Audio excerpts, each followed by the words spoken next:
أعوذ بالله من الشيطان الرجيم بسم الله الرحمن الرحيم ألف لام را تلك آيات الكتاب المبين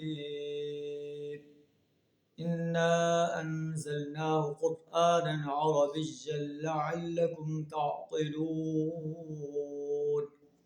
صدق اللہ العظیم۔ سورہ یوسف کی پہلی دو آیات آپ کے سامنے تلاوت کی ہیں، جن کا ترجمہ کچھ اس طرح ہے: الف لام را تلک آیات الکتاب المبین، یہ کتاب مبین کی آیات ہیں جو اپنا مدعا بڑا صاف صاف بیان کرتی ہیں۔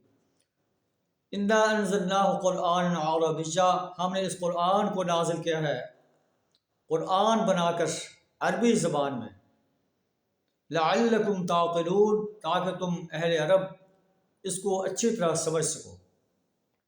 ہم آپ پر احسن القصص جو ہے وہ بیان کر رہے ہیں، بہترین واقعات بیان کر رہے ہیں اس قرآن کے اندر۔ ان سے پہلے آپ ان واقعات سے غافل تھے۔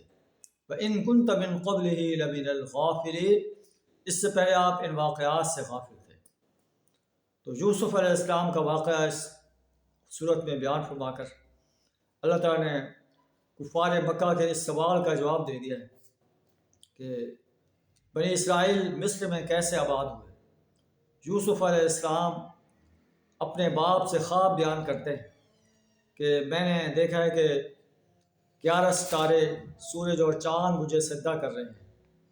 تو آپ کے باپ یعقوب علیہ السلام نے فرمایا کہ اپنا خواب اپنے بھائیوں کو بیان نہ کرنا، اللہ تعالیٰ آپ کو ایک بلند مرتبے پر فائز کرنے والا ہے۔ بھائیوں میں جو ہے آپ کے ساتھ اچھا سلوک نہ کیا، بلکہ یہ کہا کہ باپ جو ہے ہمارے اس چھوٹے بھائی سے اور بنیامین سے محبت کرتا ہے اور ہمیں نظر انداز کرتا ہے۔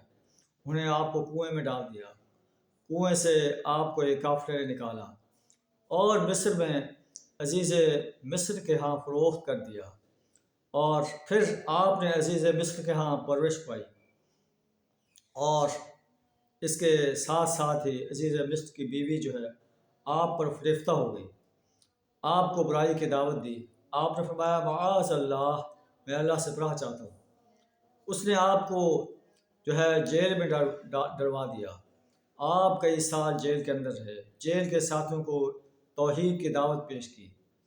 پھر ایک وقت ایسا آیا کہ عزیز مصر نے خواب دیکھا، اور اس خواب کی تعبیر جو ہے وہ یوسف علیہ السلام نے انہیں بڑے بہترین انداز سے بتائی۔ تو اس نے یوسف علیہ السلام کو اپنا مقرب بنا لیا۔ عزیز مصر نے پھر آپ کو خزائن الارض، وزیر خزانہ بنا دیا، اور کچھ عرصے بعد آپ مصر کے حاکم بن گئے۔ یہ تھا کہ کیسے اللہ نے یوسف علیہ السلام کو بچپن سے مختلف مدارج طے کرواتے ہوئے مصر کے فرمانروائی تک آپ کو پہنچا دیا۔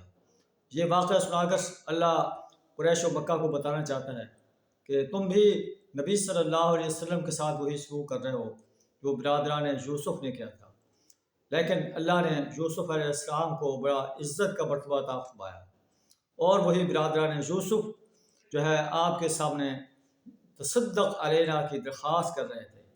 تمہیں بھی یہ یاد رکھنا چاہیے کہ تم نبی صلی اللہ علیہ وسلم سے جو سلوک کر رہے ہو، آخرکار اللہ نبی صلی اللہ علیہ وسلم کو کامیاب فرمائے گا، اور تمہیں نبی صلی اللہ علیہ وسلم کے سامنے جو ہے معافی کی درخواست پیش کرنا پڑے گی۔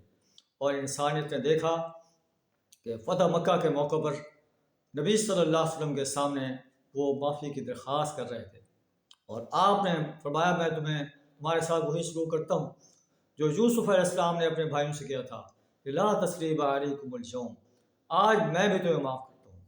اللہ سے دعا کریں ہمیں ان واقعات سے سبق حاصل کرنے کی توفیق عطا فرمائے۔ وآخر دعوانا الحمد للہ رب العالمین۔